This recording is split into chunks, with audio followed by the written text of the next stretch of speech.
సభా సరస్వతికి నమస్కారం. సభను అలంకరించిన పెద్దలకు నా యొక్క పాదాభివందనములు. మిత్రుడు స్కై అని పెట్టారు. సురేష్ గారు, మానపురం సురేష్ గారు స్కై, ఆకాశం అంత ఎత్తుకు తీసుకెళ్ళాలని. అయితే నేను కొంచెం ముఖ్యమైన విషయాలు కొన్నింటిని నేను మాట్లాడదలుచుకున్నాను. మనస్ఫూర్తిగా మీరు వింటే అది నేను చెప్పవలసిన విషయాల్ని నేను మీకు చేరవేయగలుగుతాను. ఈరోజు ఉగాది సందర్భంగా మనకి ఈ పురస్కారం, ఈ కార్యక్రమం అనేది పెట్టడం జరిగింది. ఉగాది అంటే తెలుగు సంవత్సరాది, మన తెలుగు సాంప్రదాయాలు, ఆచార వ్యవహారాలు, మన సాంప్రదాయాల్ని మనం కాపాడుకోగలిగిన రోజు మన మనుగడను మనం కాపాడుకోగలుగుతాం, మన గొప్పతనాన్ని మనం కాపాడగలుగుతాం. సార్ ఇందాక చెప్పారు జడ్జి గారు, బంగారు భూమి అన్నారు. నీ భూమి గొప్పతనం గురించి చెప్పుకున్నా. ఏ దేశం ఎగినా, ఎందుకు కాలిడినా, ఏ పీఠం ఎక్కినా, ఎవరైనా పొగడరా నీ తల్లి భూమి భారతుని, నిలపరా నీ జాతి నిండు గౌరవము. సో మనం ఎక్కడానికి సరే మన జాతి గౌరవాన్ని నిలబెట్టాలి, ఔన్నత్యాన్ని చాటి చెప్పాలి. ఎవరు నువ్వు అంటే నేను ఫలానా అని చెప్తేనే వెంట్రుకలు నిక్కపడాలి. ఓహో అక్కడ నుండి వచ్చావా అని. నా దేశం అగ్నిపునీత సీత, నా దేశం కరుణాంతరంగా, నా దేశం సంస్కారకంగా, నా దేశం భగవద్గీత. చూసారా, నా దేశం గొప్పతనం భగవద్గీత. ఇలా చెప్పడం వల్ల మీ అందరికీ వెంట్రుకలు నిక్కబడుస్తున్నాయి. నా దేశం దరిద్రగొట్టిది, నా దేశం తక్కువది, నా దేశం దారిద్ర్యం, ఇలా చెప్పుకుంటూ వెళ్ళారనుకోండి, మీరు ఒక క్షణం ఇక్కడ ఉంటారో లేదో పక్కన పెడితే మీ కాలు కొన్ని చెప్పడం నా మీద పడతాయి. ఎందుకంటే దేశం గురించి గొప్పగా చెప్తే మన యుద్ధానికి సైతం మనం వెళ్ళిపోతాం, మన ప్రాణాలని పణం పెట్టి. కానీ దేశం కూడా తక్కువ చేస్తే మనం ఇక్కడ ఉంటాం. ఇంకో విషయానికి వస్తే శ్రీకృష్ణుడు అన్నారని సార్ చెప్పారు, ఇదే నోట్ చేసుకోండి.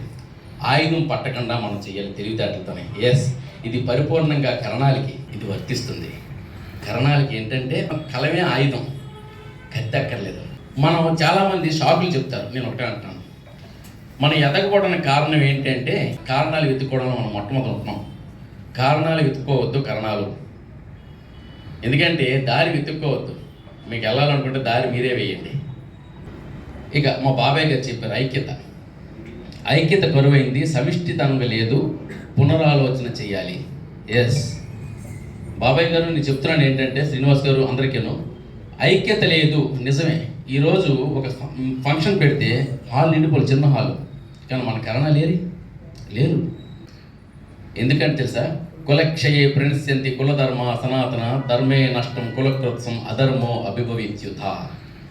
కులక్షయే ప్రణశ్యంతి, కులం అనేది తగ్గించుకోవడం వల్ల ప్రణశ్యంతి కలుగుతుంది. కులధర్మే సనాతన, కుల ధర్మాలు సనాతన ధర్మాలు, కులం నశించుకోవడం వల్ల అధర్మం అనేది చెలరెగుతుంది.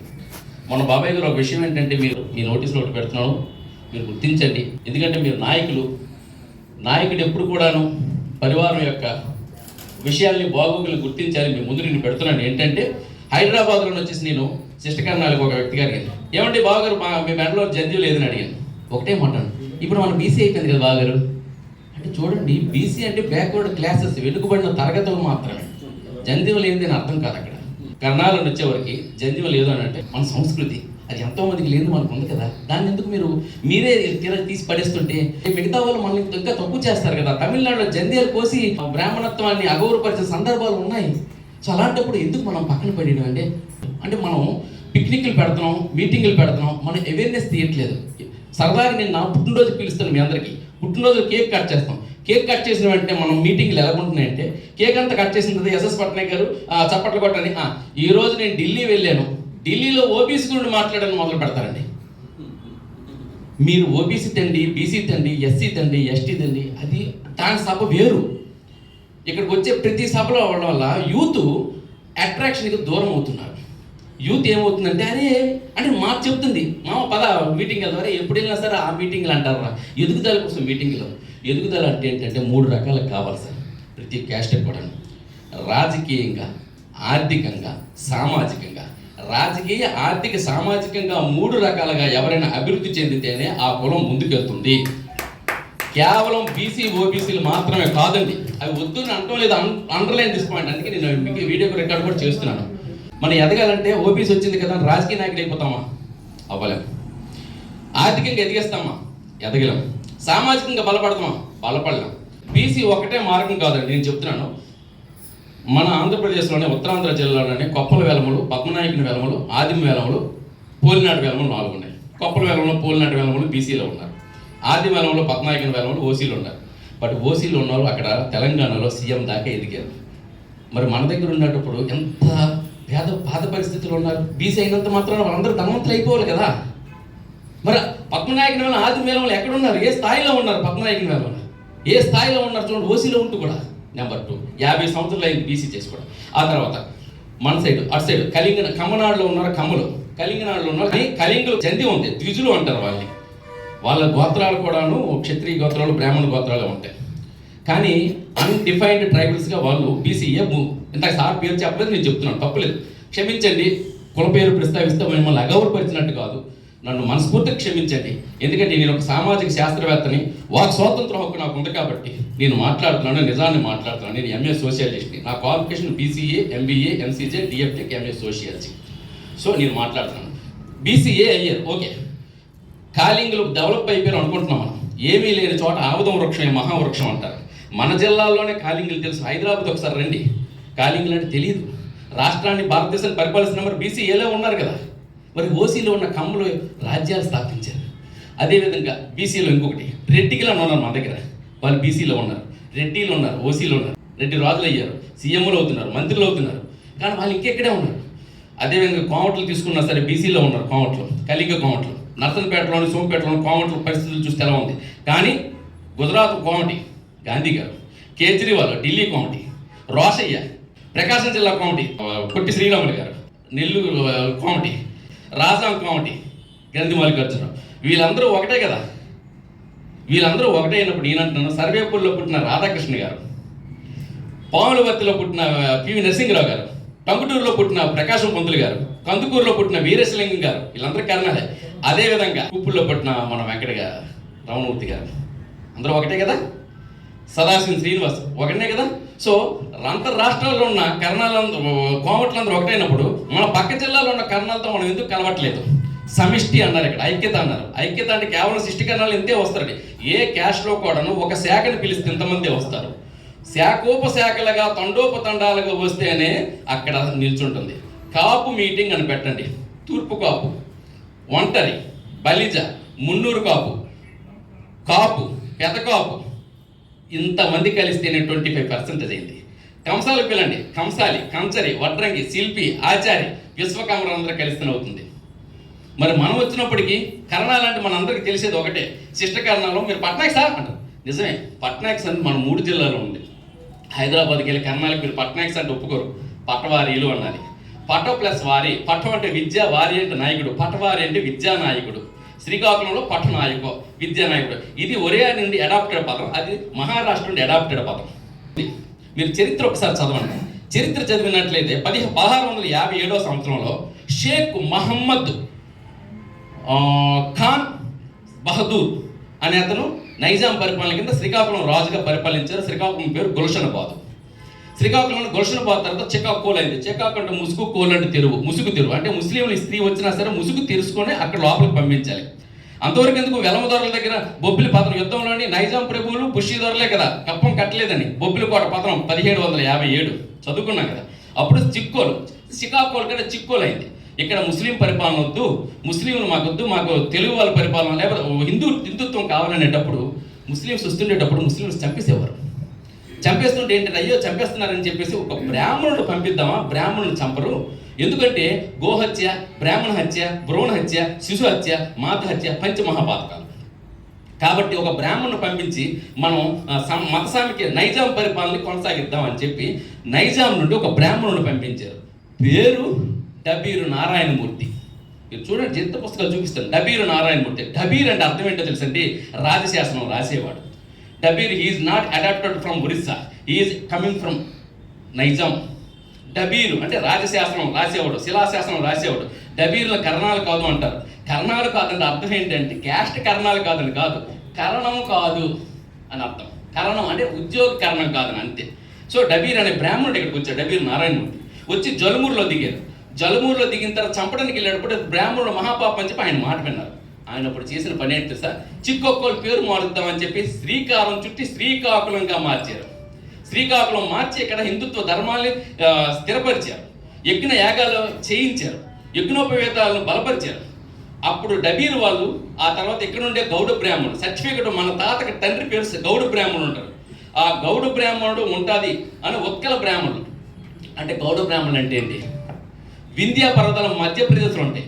మధ్యప్రదేశ్కి అవతల అంటే ఉత్తరాన ఉన్నది గౌడ దేశం, వింధ్యా పర్వతాలు ఎదురుండేది ద్రవిడ దేశం. పంచ గౌడులు, సారస్వతులు, కన్యాకుబ్జులు, మైథిలీలు, ఉత్కలులు, గౌడులు కలిసి పంచగౌడులు, నాన్ వెజిటేరియన్స్. ఇటు వింధ్యా పర్వతాలు యువతల మహారాష్ట్రలు, గోర్చరులు అంటే గుజరాత్ వాళ్ళు, ద్రావిడులు అంటే కేరళ తమిళనాడులు, ఆంధ్రులు అంటే తెలుగువారు, తెలంగాణ వాళ్ళు, కర్ణాటకలు. ఈ 5గురు పంచ ద్రావిడులు, వీళ్ళు వెజిటేరియన్స్. చూసారా? సో ద్రావిడులు, పంచగౌడులు, పంచ ద్రావిడులు.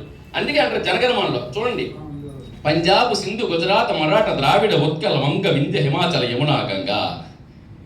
అంటే భారతదేశ నైసర్గిక స్వరూపం ఉన్న వాళ్ళ క్యాస్ట్ని అలా. అందులో ఉన్న బ్రాహ్మణోత్తములు ఏంటంటే వాళ్ళు లీడర్స్, ముందుకు తీసుకెళ్ళాలి. మిగతా జాతి హిందుత్వం వైపు ముందుకు తీసుకెళ్ళిన గురువులు ముందుకు తీసుకెళ్ళాలి. ఒక్కొక్కరు వాళ్ళందరినీ బాబు మీరు ఇలాగా మన ఆచార వ్యవహారాలు ఇవన్నీ తీసుకెళ్ళవలసిన క్యాస్ట్ అన్నమాట. అందులో ముగ్గురుగా విడదీశారు. ప్రతి శాఖలోనే ముగ్గురు అయ్యారు. అడ్డామాలు పెట్టుకొని శివుడికి పూజించిన వాళ్ళు శైవులు, శివపిల్లలు. నిలువునామాలు పెట్టుకొని విష్ణువు పూజించిన వాళ్ళు వైష్ణవులు, అంటే శ్రీ వైష్ణవులు, వైకాంసులు, చాతాడ వైష్ణవులు. ఇవి కాకుండా ఇటు ఎప్పుడో మనకు డౌట్ రాలేదా? శివుడికి పిల్లలు ఉన్నారు, విష్ణువు పిల్లలు ఉన్నారు, బ్రహ్మకు పిల్లలు లేరని డౌట్ రాలేదా? ఉన్నారు. బ్రహ్మ పిల్లలే సరస్వతి పుత్రులు. బ్రహ్మకు టెంపుల్ లేవు కాబట్టి బ్రహ్మ కొడుకు. కర అంటే చెయ్యి, నమ్మంటే ముద్ర, చేత్తో ముద్ర వేసేవాడు కరణం అంటే చేత్తో ముద్ర వేసేవాడు. శిష్ట అంటే అసలైన, దుష్ట శిక్షణ శిష్ట రక్షణ అంటారు కదా. శిష్ట అంటే అసలైన, మంచి అంటే అసలైన, చదువుకున్న. శిష్టకరణం చేత్తో రాసేవాడు కరణము. Not only Sishtakaranam, PV Narasimharao గారి కరణం, అమితాబ్ బచ్చన్ కరణం కూడా కరణం అంటే కరణము. చూసారా? ఈ కరణం అనేవాడు రాసేవాడు, అంటే బ్రహ్మపిల్లుడు. అందుకని మనకి సరస్వతి పుత్రులు అంటారు. పాత్రో, మహాపాత్రో అని పేరు ఉంటుంది. పాత్ర అంటే అర్థం తెలుసా? పాత్ర అంటే ఏంటంటే సంస్కృతంలోని లలిత కళాధిపతి, నాట్యాచారులు అని. ఆయన కులవృత్తి ఆయన చేసుకుంటున్నారు. గర్వించదగ్గ విషయం. చప్పట్లు కొట్టండి ఒకసారి ఆయనకి.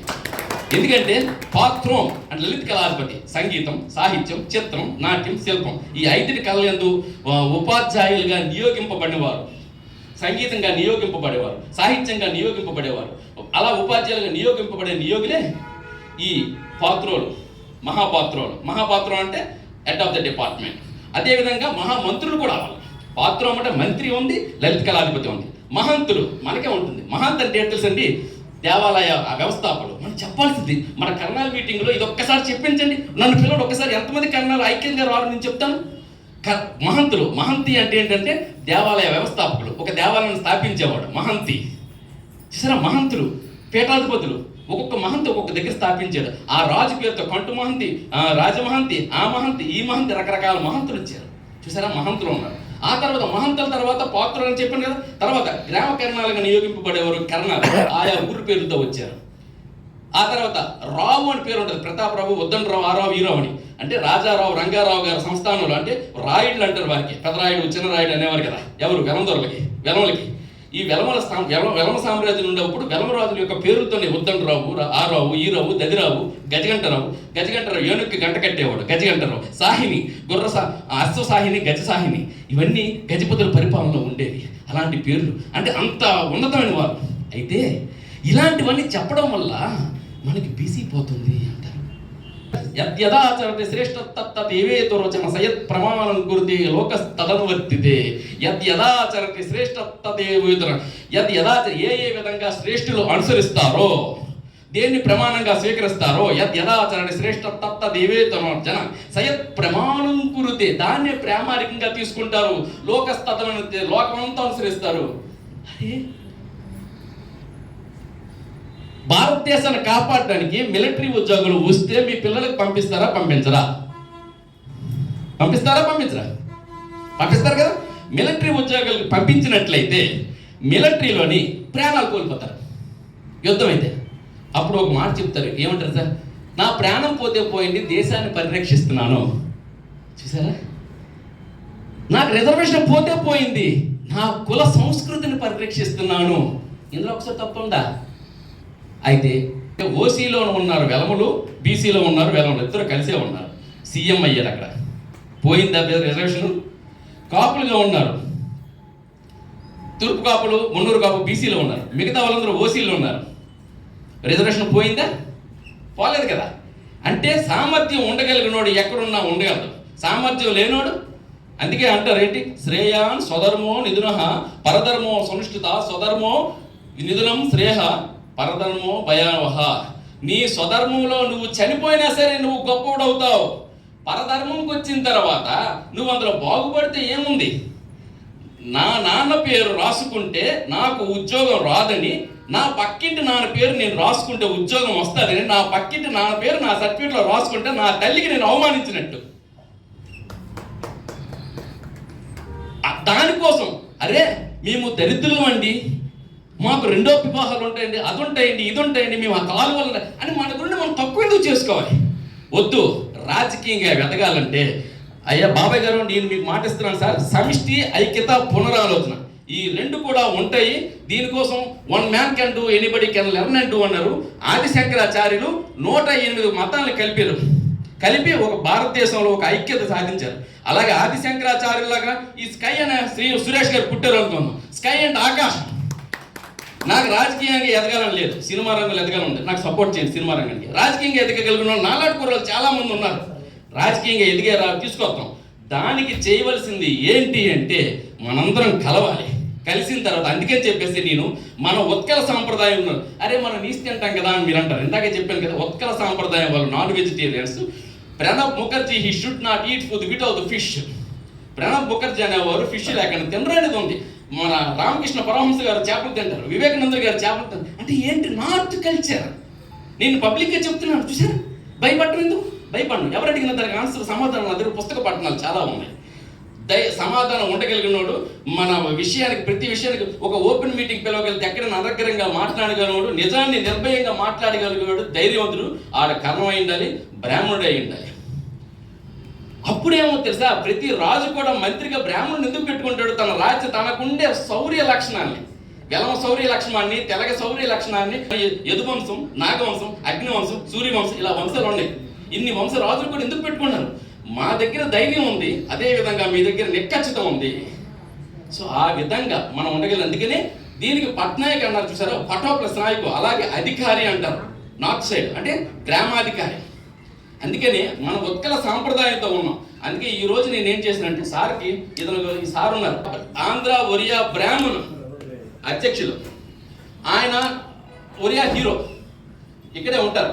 తెలంగాణలో ఏంటి ఆయన చూశారు. ఆయన మన సినిమా చేసాం, సక్సెస్ అయ్యాం. 25 మంది కర్ణాలు సక్సెస్ అయ్యాం హైదరాబాద్లో. ఏ నాయకుడు కూడా మమ్మల్ని పిలవలేదు. కానీ నియోగ బ్రాహ్మణులందరూ నియోగులందరూ మా కరణం బిడ్డ, మాకు దొరబిడ్డ, మా పట్టపేర బిడ్డ అని పిలిచి బ్రాహ్మణులందరూ మమ్మల్ని సన్మానం చేశారు. ఆ సన్మానం స్వీకరించాలా వద్దా? ఒకటే మాట చెప్పండి. ఆ సన్మానం పక్కి అంటే శిష్టకరణం మీరు అంటున్నారు, నేను పుస్తకంలో చూపిస్తాను. భరద్వాజ గోత్రం 6000 నియోగులను ఉంది అందులో, నేను చూపిస్తా. మిగతా నియోగులతో మీరు ఎందుకు సంబంధ బాంధ్యాలు తెంచుకుంటారు? కలుపుకోండి అయ్యా, ఆ నియోగులతో కలుపుకోండి, సంబంధ బాంధ్యాలు కలుపుకోండి. మనందరం ఒకటవుతాం, ఏకమవుతాం. ఏకమైతే ఎంతమంది ఏకమైతే మనం రాజకీయంగా, ఆర్థికంగా, సామాజికంగా బలపడగలము.